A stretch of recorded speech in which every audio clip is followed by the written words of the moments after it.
I'm Roberta Glass, and you're listening to my True Crime Report. Today, I have a very special guest on, Martin Preib. He's a writer and police officer from Chicago, and he's also the second vice president of the Chicago Fraternal Order of Police.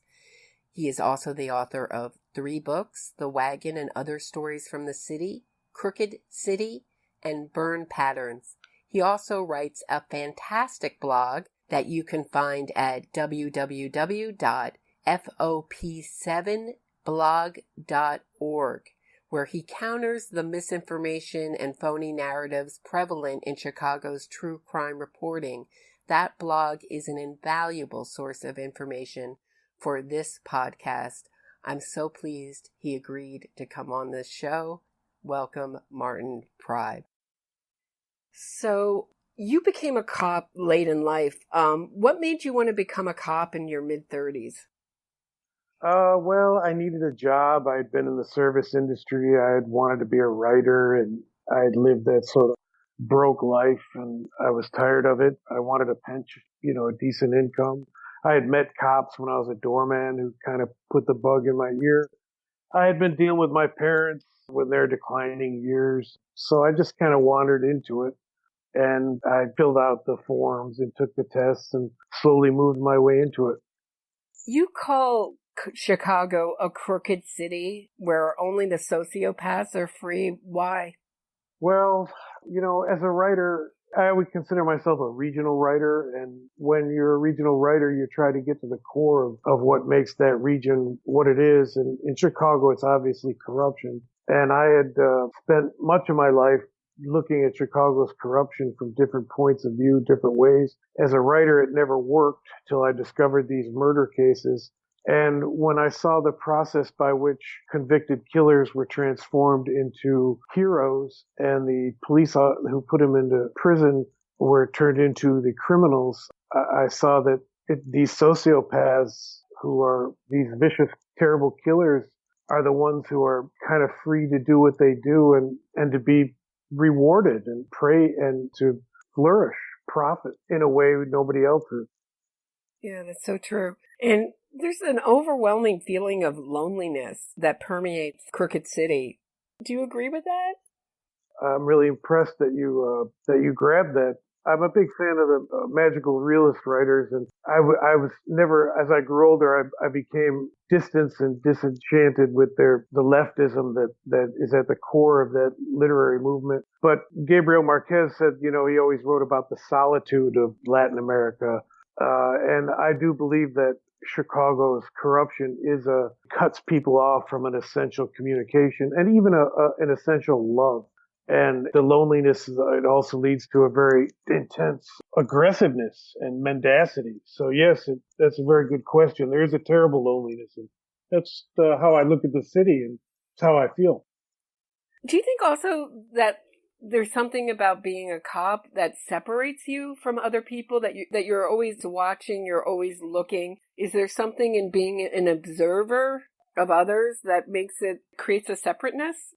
Well, I think that the problem with Chicago is that for the police there's a direct line from reality, what's happening, what's actually happening, to all the way to the courts and to the politics, that the police have to connect, that nobody else has to. The journalists, the politicians, they're free to sort of evade reality and the facts and transform it. And I think that's one of the reasons they have to go after the detectives so badly, and why they have to denounce them and treat them as if they're these horrible criminals, is because they sort of have to undermine the legitimacy and the integrity of what they're saying to push for this corruption in Chicago to endure one generation after another.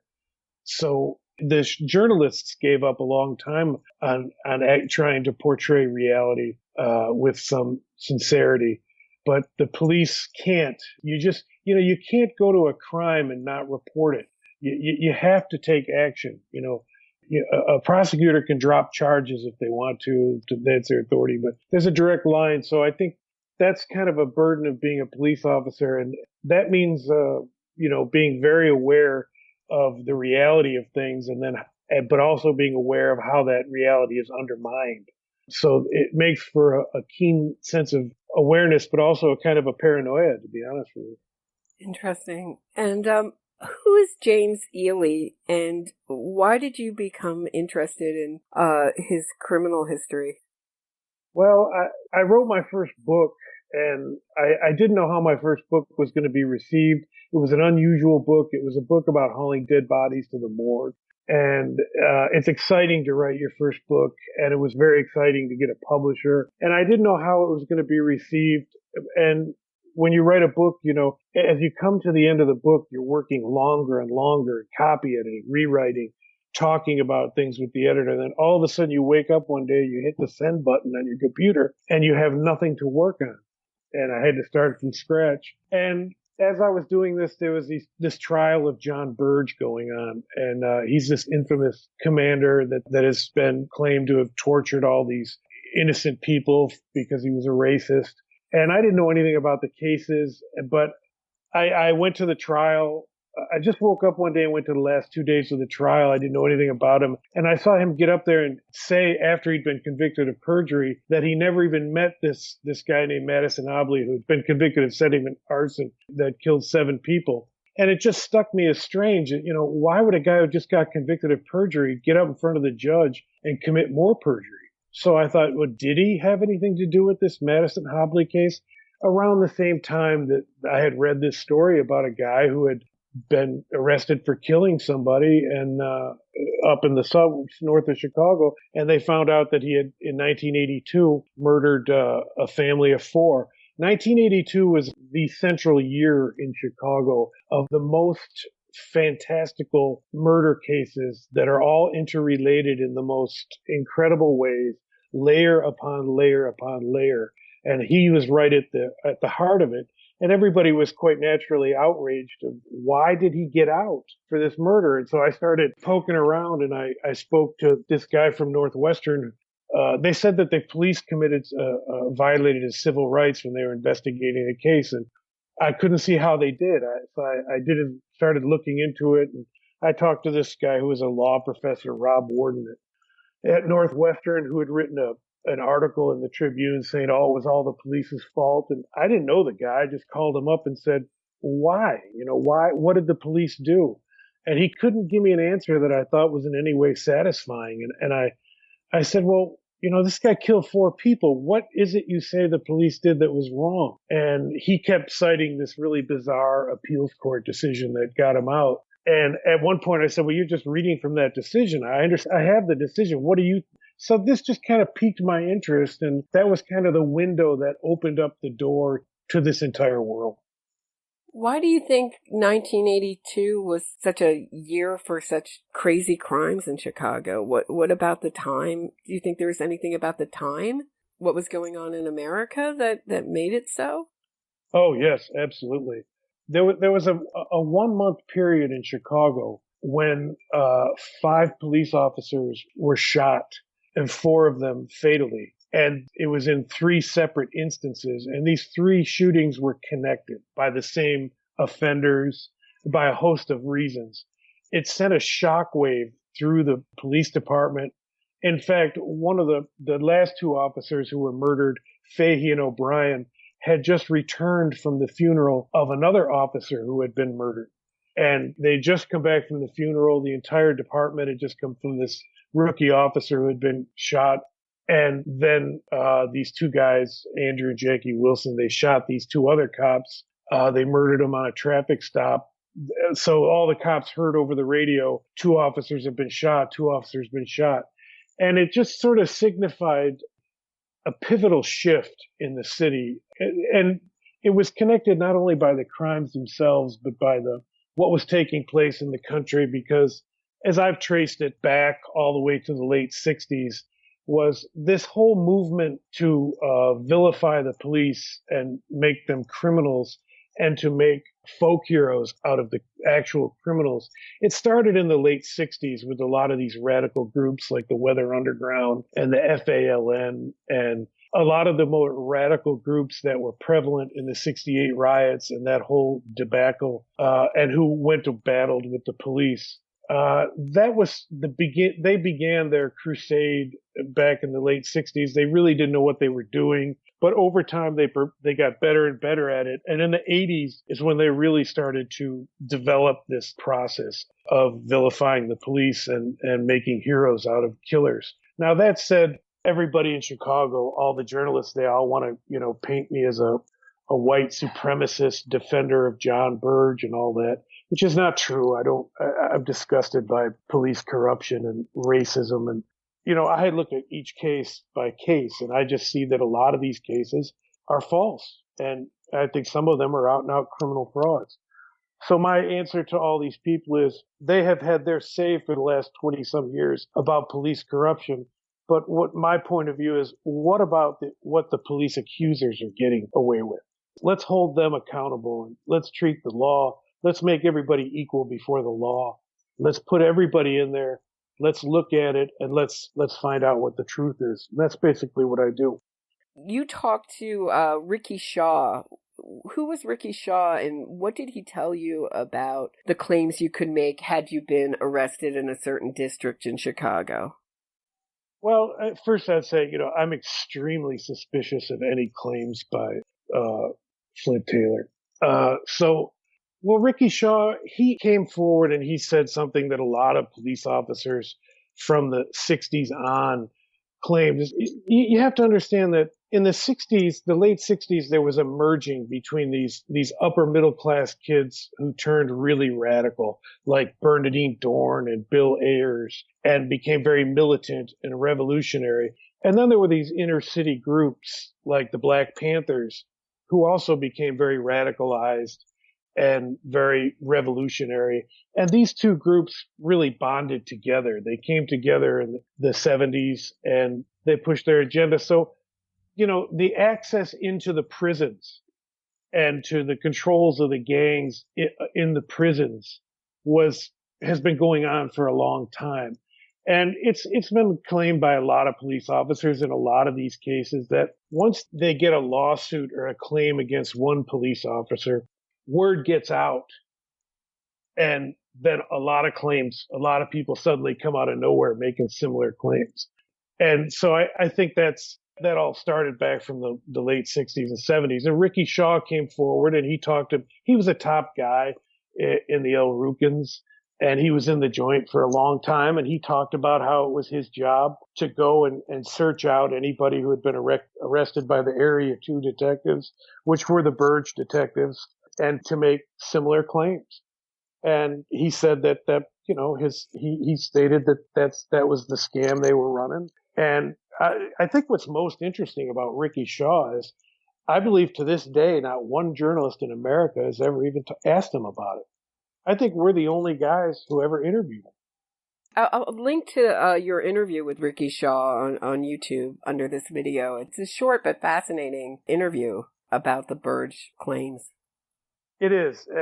But getting into the Burge debate, it's a black hole. It never ends. It goes around and around. And if you voice any doubt about some of the Burge claims, the mechanism in the city is to immediately attack your credibility, attack your motives. It's a very, you see this around the country with anybody who questions a wrongful conviction claim. There's a whole machinery of attack in place. It's very tribal, isn't it? I mean, these are the wrongful conviction movement, right? It's all based on wrongful conviction. Now, I'm not saying Burge was wrongfully convicted, but the argument seems to be is he was convicted of perjury. He was convicted of, perjuring himself over these accusations.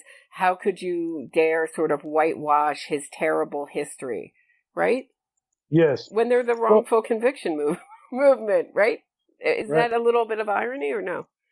Well, it is, but I think that's one of the reasons why the Anthony Porter case is so ominous, because the Anthony Porter case is not an Area 2 case, and it had nothing to do with Burge or his men. So it's independent of that whole claim, that whole narrative that exists about Burge, and it paints a much darker a view of the wrongful conviction movement. And I think that's one of the reasons why And because it had such an influence around the country on the death penalty. I mean, it had the most powerful influence on eliminating the death penalty, not only in Illinois, but around the country. And so for it to be shown to be all this evidence that it was a completely and totally false narrative, and ironically, in which Alstory Simon claims he was actually framed by the wrongful conviction activists, that the confession they coerced from him, his claim was that it was coerced. So there's a double irony there that only Chicago, that one of the confessions they get has just as much accusation and evidence of coercion that any police one gets. So I think that's why the Porter case is so troubling for the anti-police movement and the wrongful conviction movement. And it's why the city media machine avoids it like with a 10-foot pole. They will not open up at the investigative fronts that this case suggests. And they never will, because the media would have to admit to some of the worst abuse of their duty in this case that they generally like to lavish on the police.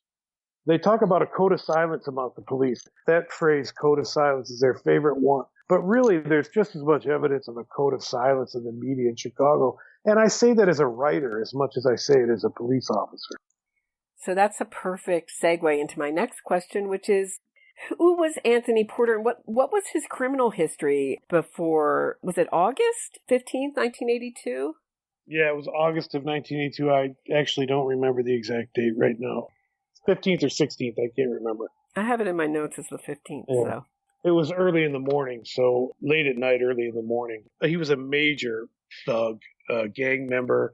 He'd been hauled in on every felony you can imagine. His rap sheet was extremely long. He was highly feared by everybody in his community, including other gang members. Everybody that you talked to growing up in that area would stay away from Anthony Porter. They would always tell you that if Porter was around, there's a good chance he had a pistol nearby. He was extremely violent. He was just a menace.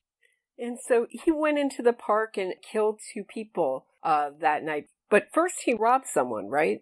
So he had a long rap sheet. And a couple of weeks before this incident, he got in an argument with the guy over a barking dog, and he shot the guy in the head.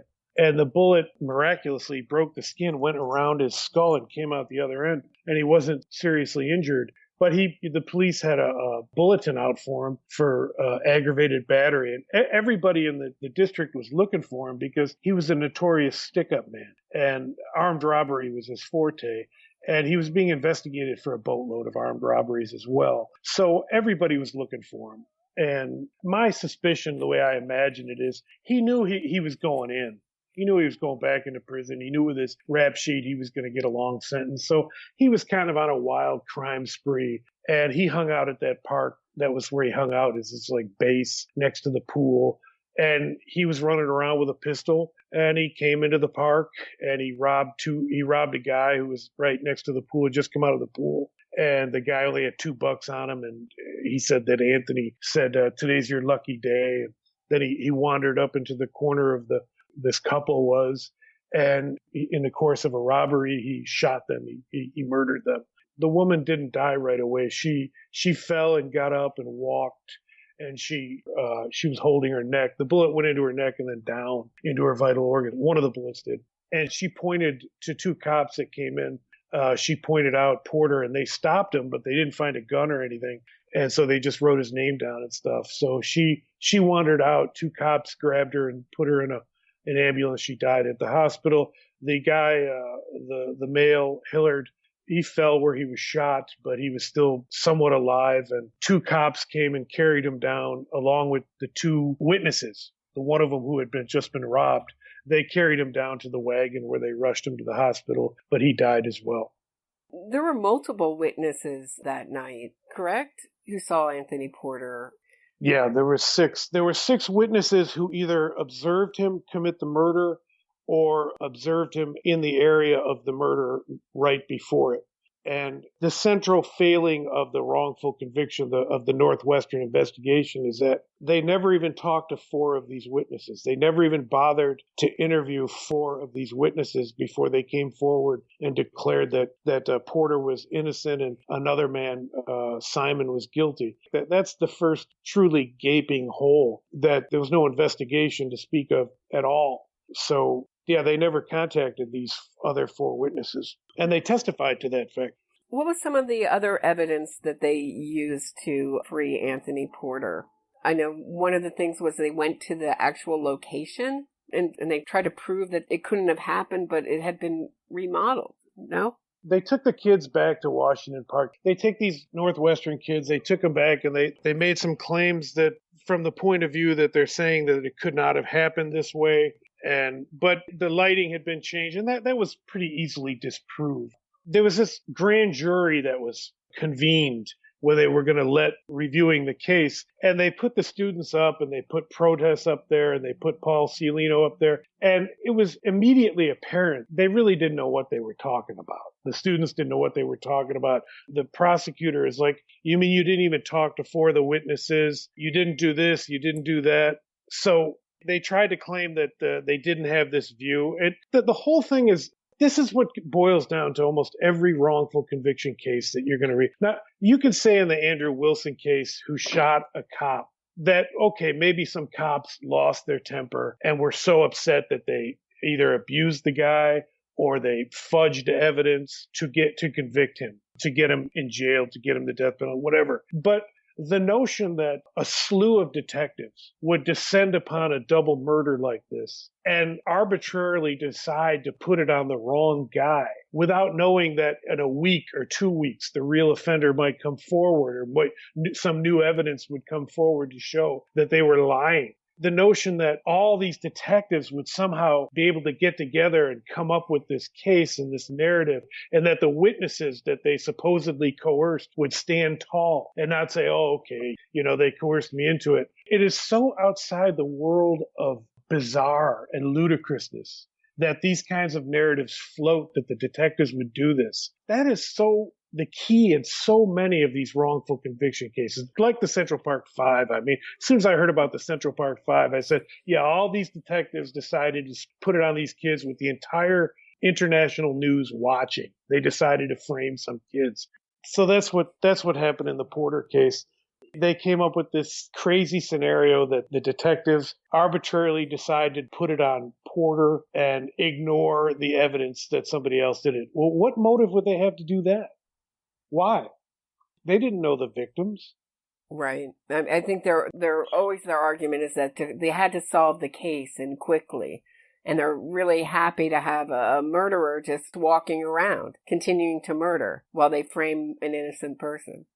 Yeah, I mean, it's just so bizarre, so abjectly ridiculous. And, I got to know that the lead detective in this case I'd become very close friends with. I looked him up, and he described the sequence of their investigation. You have to understand something very important in the Porter case. The two detectives in that case, they retired in 1998. In 1999, they turn on the television and they see that Anthony Porter's walking out of the joint.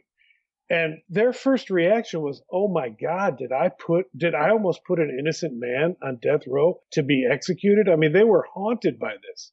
And the one detective, Salvatore, he was devastated. He's a deeply religious guy. Being a police officer was like a calling to him. He was very proud of his work as a detective. He was a superb detective with a superb reputation. He said, well, where did I go wrong? What did I do? So he goes back. He had a lot of the paperwork. He starts to compare his investigation with Northwestern, and he realizes very, very quickly that Northwestern, their claims are completely trumped up. And so he goes from being distraught to being outraged. And here's the thing you have to understand.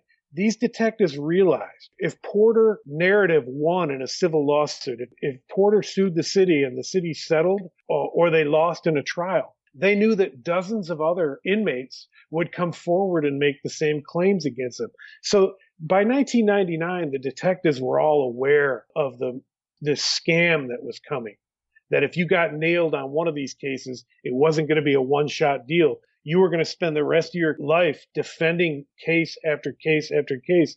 And the media would never give you a break. They'd say, oh, this pattern, he's faced a pattern of allegations. Dozen inmates have made these claims. Well, of course they have. A, they want to get out of the joint, and B, they want to get rich.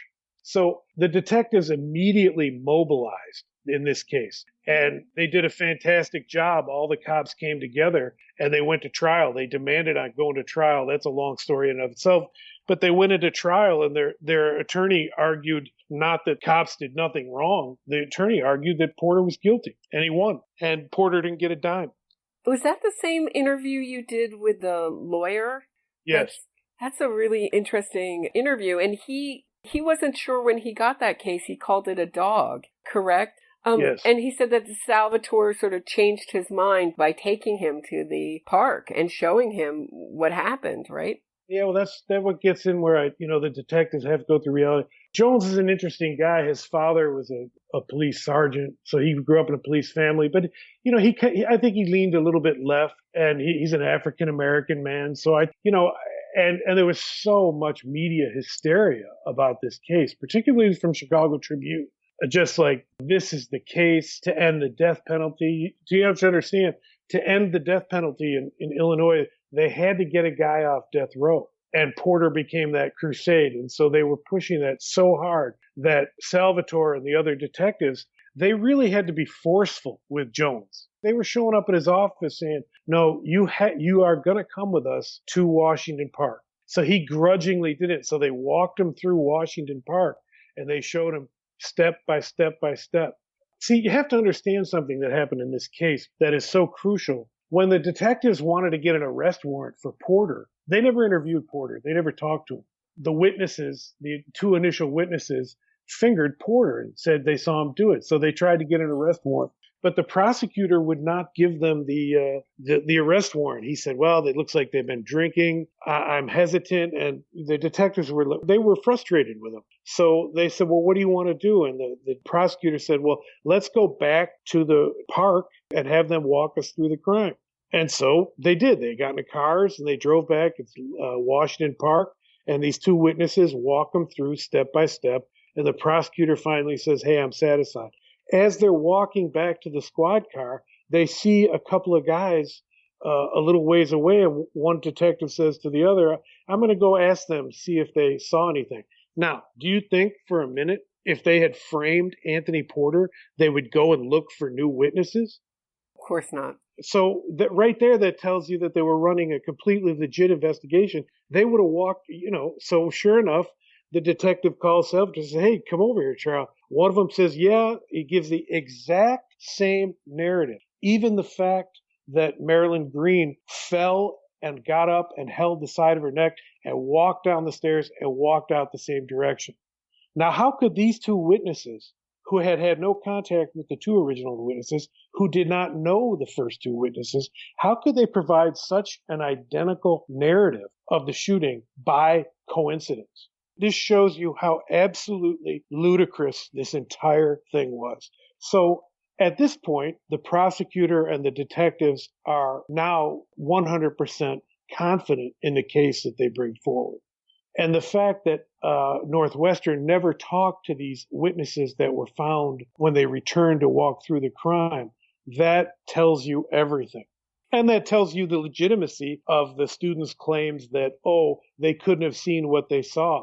Well, they walked through the crime scene with the prosecutor. He didn't have any problems with it. David Protess, who was the tenured journalism professor at Northwestern, used a private detective named Paul Celino to get a confession out of Alstory Simon. What were the details of that? How did he do it? Well, according to Simon, Celino came to his apartment in 1999 and showed him that they had these statements from his ex-wife and another witness fingering him for the murder. He said that at first he's like, get the hell out of my house. He claims that they made him offers to, if you only do a short time in the joint, there's going to be a lot of money from the movie and book deals. You'll be set for life. And while he's there on the TV on CBS, comes a breaking news story from his ex-wife describing how he's told her that he committed the murders. And so he's sitting in his house. He's got the CBS doing this, and he says Cialino came to his house and put the full court press on him. Said you could be looking at the death penalty. So he equivocated, and he says he equivocated. He went back and forth, and he finally said, all right, I'll take the 2 years and the deal. So a few days later, he came down to Chicago and turned himself in. But after he was in the county jail for a little while, according to him, he started to talk to people, and he went back and forth and back and forth. And that's a whole nother long story right there. But that's what he claims. Cialino supplied Alstory Simon with a lawyer, Jack Rimland. What kind of job did Rimland do for him? According to Simon and his attorneys, who would ever imagine that a guy who's getting you to confess, who's encouraging you to confess on videotape to a crime, would also provide you with an attorney? And then that attorney would say, yes, go ahead and confess to this. Can you imagine if a detective or a cop had somebody in custody for a crime and said, and the guy said, well, I want an attorney. And he said, well, I want you to confess. I got a friend here. He'll be your attorney. That this was not challenged at Simon's hearing where he confessed is one of the most incredible things that I ever think happened in an Illinois courtroom. And you can still see Anthony Porter is listed on exoneration websites as if it's some great shining moment for Northwestern and their Innocence project, but David Protest was fired over it. No, he was not fired over this case. No? Okay. No. But first of all, I would like to address the first part of your question. Okay. What you're bringing up here is something, Roberta, that I'm not even sure you're aware of, but you are part of it.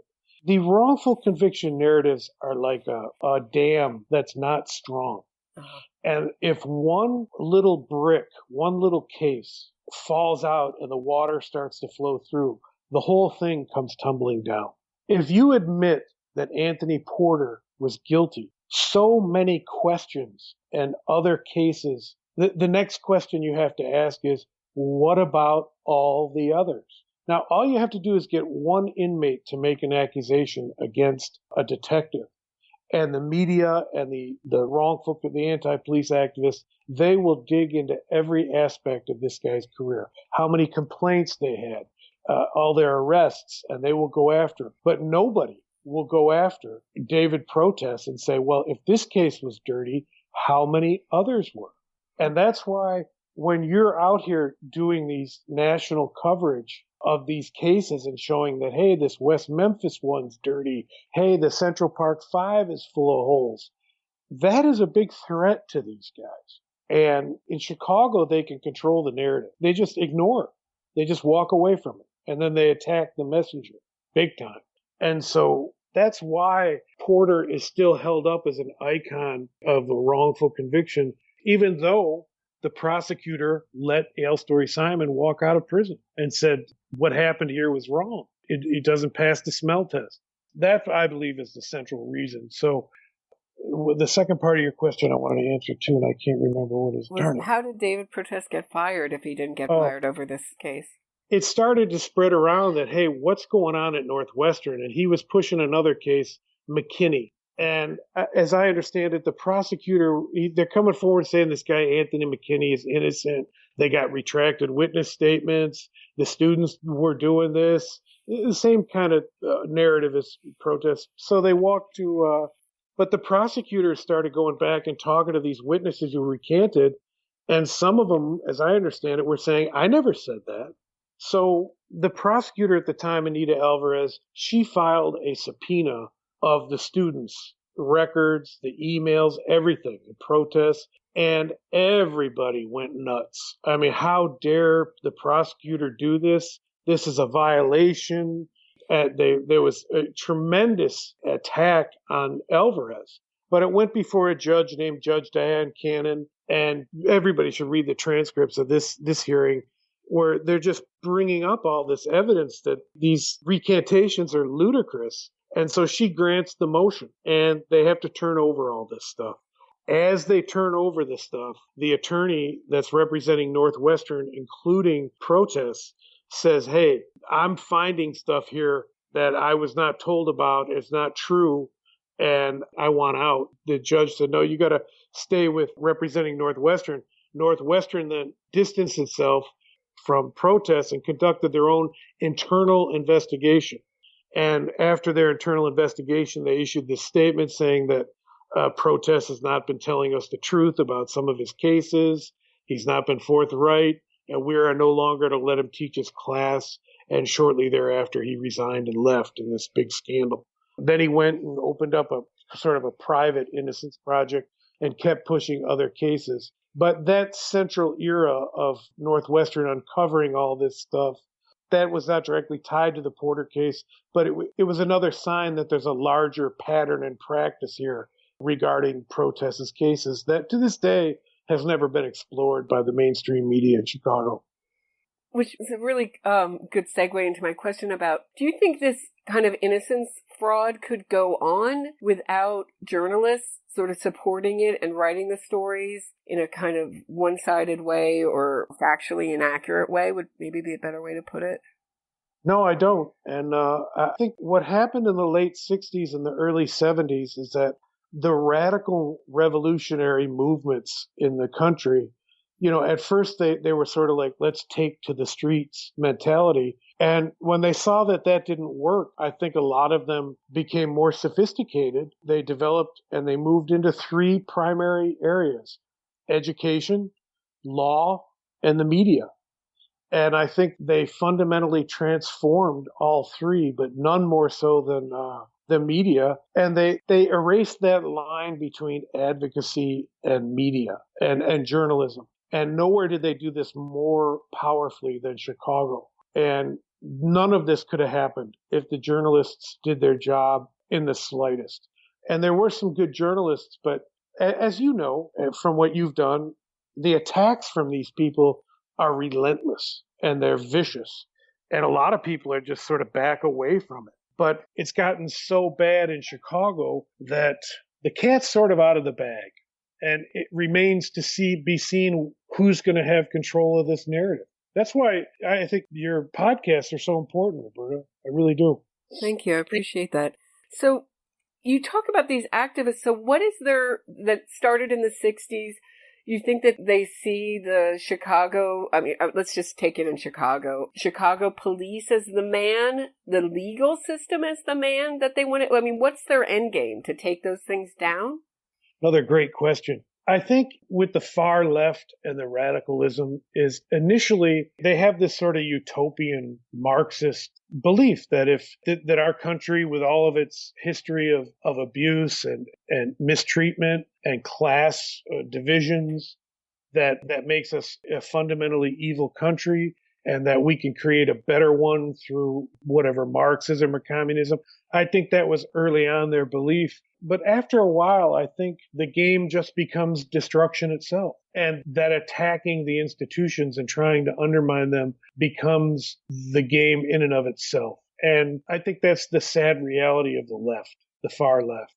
And I think we're seeing this on a national stage. I think none of this could have happened. We talked about the media, but none of this could have happened if in Chicago they didn't know that Obama, who was from Chicago, and the Department of Justice that he created, they had to be certain that he would never look at this stuff, that this would never come out. And it's true. When he appointed Eric Holder, they could rest assured that the DOJ would never look at. The DOJ tried to look at some of these cases, but they suddenly just went dead. And this is a chapter that I've often wanted to devote several years of my life to investigating, but I haven't had the time. This seminal period when Obama took over the Department of Justice and imposed Eric Holder, I've talked to people at the Department of Justice. They tell me what a radical transformation took place there. So the fly in the ointment for them is they all assumed that Clinton was going to win. I didn't know anybody who didn't think Clinton was going to win. And when Trump ran and he puts a guy like Jeff Sessions and now William Barr in there, it's a big problem. Whether you support Trump or not, I'm not advocating for Trump. This is a big problem. Will the DOJ suddenly rise up and look at what's going on in Chicago? Of course, I fervently hope they do, and I'm working to try and get them to do so.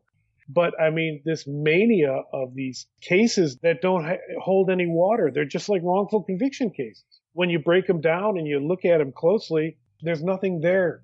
Now, maybe that'll change, but I doubt it. Interesting. Very interesting. Martin Preib, I'm going to end it there, and thank you so much for a really fascinating interview.